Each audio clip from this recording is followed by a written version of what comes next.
클릭해주셔서 감사합니다. 안녕하세요, 축구용입니다.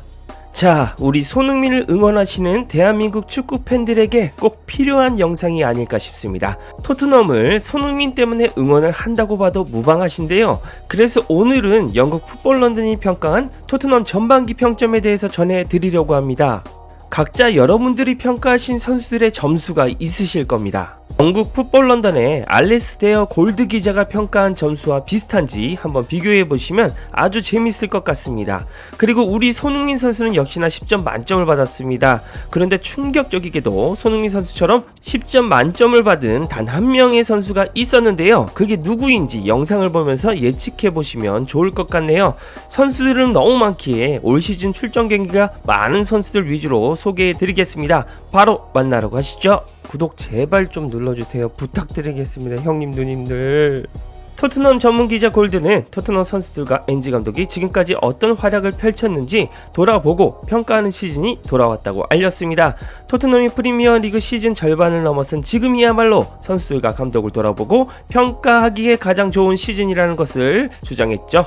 자, 일단 첫 번째 선수는 페드로 포로입니다. 포로는 지금까지 시즌에서 가장 향상된 선수들 중 한 명이다라고 평가했습니다. 몇 경기에서 후방에서 이상한 흔들림이 있었지만 그의 수비는 크게 향상되었다고 칭찬했는데요. 그는 메디슨이 없을 때 팀의 주요 창의성이기도 하며 프리미어리그에서 이번 시즌 8도움을 기록했는데 이는 유럽 5대 리그 빅리그에서 가장 많은 수비수 포인트로 키어런 트리피어는 7개의 도움을 기록했다고 했습니다. 포로는 빠르게 팬들이 가장 좋아하는 선수가 되었다라면서 무려 9.5점의 평점을 부여했습니다. 이야, 지난 시즌 포로에 비하면 진짜 엄청난 변화이네요. 저는 한 8점 주고 싶은데 9.5점이라니 상당히 영국에서 평가가 좋네요. 두 번째는 에메르송 로얄입니다. 브랜드포드에서 열린 개막전에서 낮은 드라이브로 득점했습니다. 시즌 초반 몇 달 동안 그의 유일한 다른 선발 출전은 몰리뉴에서 열린 11월 경기까지 컵대회 플럼전이었죠. 그리고 나서 6경기 동안 센터백으로 활약하며 다재다능함을 보여줬다고 평가를 내렸습니다. 엔지 감독으로부터 많은 칭찬을 받았고 18경기를 뛰며 필요할 때 그곳에 있었다라면서 7점을 부여했습니다. 이건 제가 생각한 평점과 같네요.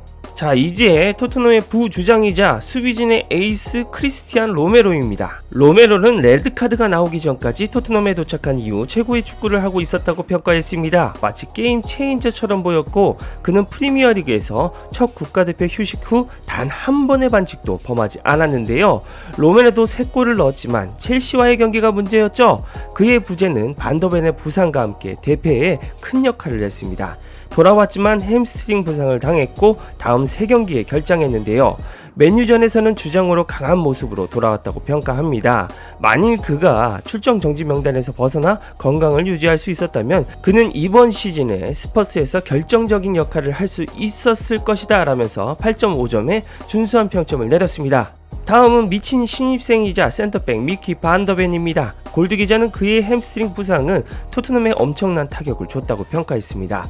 반더벤은 속도감 있는 페이스와 공에 대한 능력을 가지고 있습니다. 로메로를 완벽하게 보완했죠. 그는 또한 루턴전에서 현명한 마무리를 보여줬습니다. 23경기 중 13경기만을 출전했을 뿐입니다. 반더벤은 로메로보다도 높은 9점의 전반기 평점을 부여받았습니다.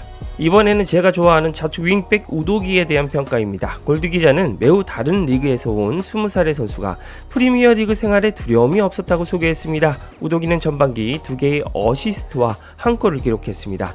그는 상대 수비수들에게 진정한 위협이 되었고 수비에서 자신에게 던져진 대부분의 공격을 처리했는데요. 첼시와의 경기에서 받은 레드카드와 시즌 5번째 옐로카드 그리고 2번째 출전 정지가 그의 성적표에 남은 유일한 5점이라고 평가했습니다. 이번 시즌 새로운 계약을 맺을 자격이 충분했다면서 9.5점의 높은 평점을 부여했습니다.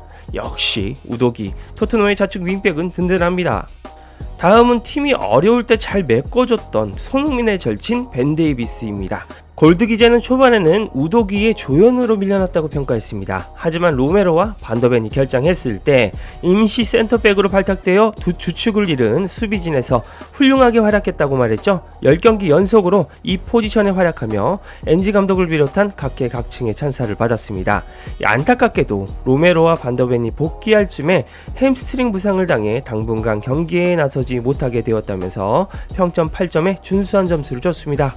그리고 좌측면에서 시종일관 접는 드리블로 템포를 끊었던 셉셉입니다. 이번 시즌 프리미어리그에서 19경기에서 5골을 넣고 2도움을 기록했습니다. 대부분의 선수들보다 더 많이 뛰었고 리그에서도 대부분의 선수들보다 더 많이 기회를 창출했다고 평가했습니다. 지금까지 강력한 시즌이지만 그는 훨씬 더 나아질 수 있는 잠재력을 가지고 있다고 주장했는데요. 그가 아직 23살에 불과하다는 것은 놀라운 일이 아니라면서 8점을 줬습니다. 그리고 시즌 초반에 임팩트가 상당했던 제임스 매디슨에 대한 평가입니다. 골드는 발목 부상을 당하기 전까지 매디슨은 태도, 리더십 그리고 그의 능력으로 스퍼스에 신선한 공기를 불어넣었다고 평가했습니다. 첼시전 전까지 프리미어리그 10경기에서 5도움 3골을 기록했고 다른 골들에도 한몫을 했다고 주장했죠. 이번 달에 다시 경기장으로 돌아온다면 엄청난 일이 될 것이라면서 평점 9점을 줬습니다. 다음은 우리 투지의 전사 로드리고 벤탄쿠르입니다. 골드는 정말 전사라면서 그는 십자인대 부상에서 예상보다 일찍 돌아왔고 첫 선발 출전에서 발목 인대를 손상시키는 형편없는 태클의 끝에 있었다고 평가합니다. 다시 그는 팀을 돕기 위해 일찍 돌아오겠다고 자원했고 이번 시즌에 7번밖에 뛰지 않았지만 얼마나 중요한 존재인지 보여줬다고 주장했습니다. 그는 순수하게 자신이 가진 것을 통해 싸워 추가 점수를 얻었다며 8점을 줬습니다. 이 다음은 엔지 감독 밑에서 다시 짐승이 되는가 싶었던 비수마입니다. 10월의 그날 이후 비수마는 예전의 모습을 되찾기 위해 고군분투하고 있다고 평가합니다. 공식적으로 집계된 것은 카드 5장에 불과하지만 총 2개의 레드카드와 7장의 옐로카드를 받았습니다. 아프리카 네이션스컵에 출전하는 동안 결장을 제외하고 3경기 출전 정지와 6경기 결장을 의미하죠. 프리미어리그 복귀와 함께 다시 활기를 되찾길 바라지만 출전 정지로 인해 결장한 모든 경기에 대해 1점을 감점할 예정이라며 7.5점을 줬습니다. 이 비스마가 시즌 초에 너무 잘하다가 카드 문제로 좀 골치가 아팠죠. 이번엔 철강왕이라고 불리던 호장군 호이비에르입니다. 골드는 조연으로 전락한 것에 대해 실망스러울 수 있지만 여전히 경기장 압박에서 좋은 태도를 보여줬다고 평가했습니다. 벤치에서 나올 때마다 노련한 플레이로 기여했다고 말이죠. 엔지 감독의 시스템은 그에게 완전히 어울리지 않는다면서 7점을 줬습니다. 다음은 우리 손흥민의 번니전 헤드트릭에서 2개의 도움을 건넨 솔로몬입니다. 골드는 손흥민을 위해 2도움으로 번니전에서 매우 밝은 첫 선발 출전을 했다고 평가합니다. 벤치에서 열심히 노력했다면서 6점을 부여했습니다. 그 다음은 브라이언 힐인데요. 힐은 2번의 선발 출전을 포함해 10번의 출전을 했습니다. 22살의 힐은 기회를 제대로 잡지 못한 채 때때로 긍정적이었다고 5.5점을 줬습니다. 이번엔 브레넌 존슨입니다. 1018번의 리그 경기에서 4도움과 1골은 런던 북부 더비에서 당한 답답한 햄스트링 부상 이후 충분히 견고하다고 평가합니다. 22살의 그는 아직도 매우 다른 시스템을 가지고 더 높은 수준과 새로운 클럽에 적응하고 있다고 말했죠. 앞으로 몇 달과 몇 년 동안 젊은 웨일즈 국가대표 선수들로부터 얻을 것이 훨씬 더 많다면서 7.5점을 줬습니다. 자, 요번엔 우리 히샬리송의 평가입니다. 히샬리송은 시즌 혼전 끝에 경기장 밖에서 자신의 문제에 대해 용감하게 말했으며 한동안 알아왔던 치골 수술을 받았다고 평가합니다. 그는 현재 지난 6번의 프리미어리그 경기에서 6골을 기록하며 공격의 중심을 향해 나아가고 있다고 말했죠. 총 20경기에서 8골, 3도움을 기록하고 있어서 매우 유망하다고 주장했습니다. 그의 수비는 또한 종종 레이더에 잡힌다면서 8.5점을 부여했습니다. 그리고 넣을까 말까 했던 선수인 에릭 다이어를 재미로 넣었습니다. 다이어는 이번 시즌 단 4경기에 출전해 198분만 뛰고 토트넘과 작별했습니다. 골드 기자는 다이어가 최선을 다했지만 엔지 감독의 하이라인은 그에게 맞지 않았고 토트넘에서의 시간은 10년을 채우지 못하고 끝이 났다면서 5.5점을 줬습니다. 잘 가라 짜스가. 자, 드디어 만점을 받은 2명의 토트넘 선수를 소개하겠습니다. 바로 우리 대한민국을 대표하는 슈퍼스타 손흥민입니다. 골드는 손흥민은 침착하게 주장직을 맡았고 경기장 안팎에서 그 클럽의 진정한 리더라고 극찬했습니다. 토트넘의 스타 선수로서 멘틀에 올랐고 완장을 착용하는 데 있어서 그가 가지고 있는 것만큼 그 책임을 즐겼다고 평가했죠. 프리미어리그 20경기에서 12골 5도움을 했습니다. 손흥민은 메디슨과 훌륭한 파트너십을 형성했고 그것이 개혁되는 것을 보는 것은 흥분될 것이라고 주장했습니다. 아시안컵으로 인한 손흥민의 부재는 NG 감독에게 큰 손실이라면서 평점 10점 만점을 부여했습니다.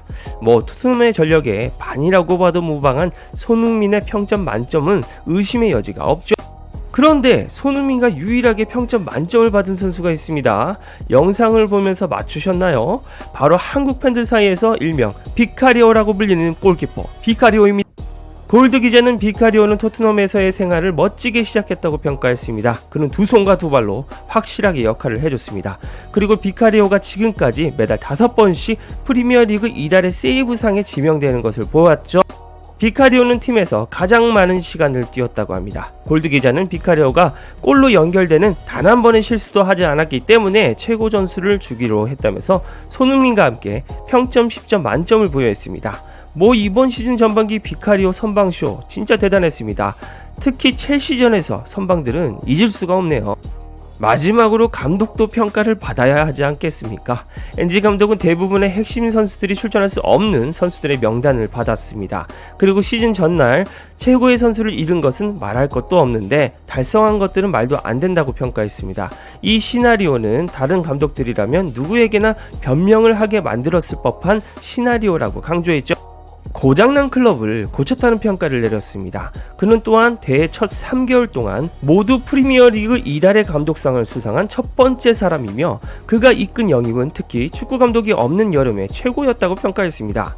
평점은 선수가 아니게 주지는 않았네요. 여러분들은 대체로 풋볼런들의 골드 기자의 평점과 비슷하신가요? 저는 몇몇을 제외하고는 비슷한 것 같습니다. 이렇게 전반기를 싹 한번 우리 구독자님들과 둘러보는 것도 의미가 있다고 봅니다. 영상이 유익하셨다면 댓글과 좋아요 많이 남겨주세요. 구독과 좋아요, 알림 설정은 채널 지속에 큰 힘이 됩니다.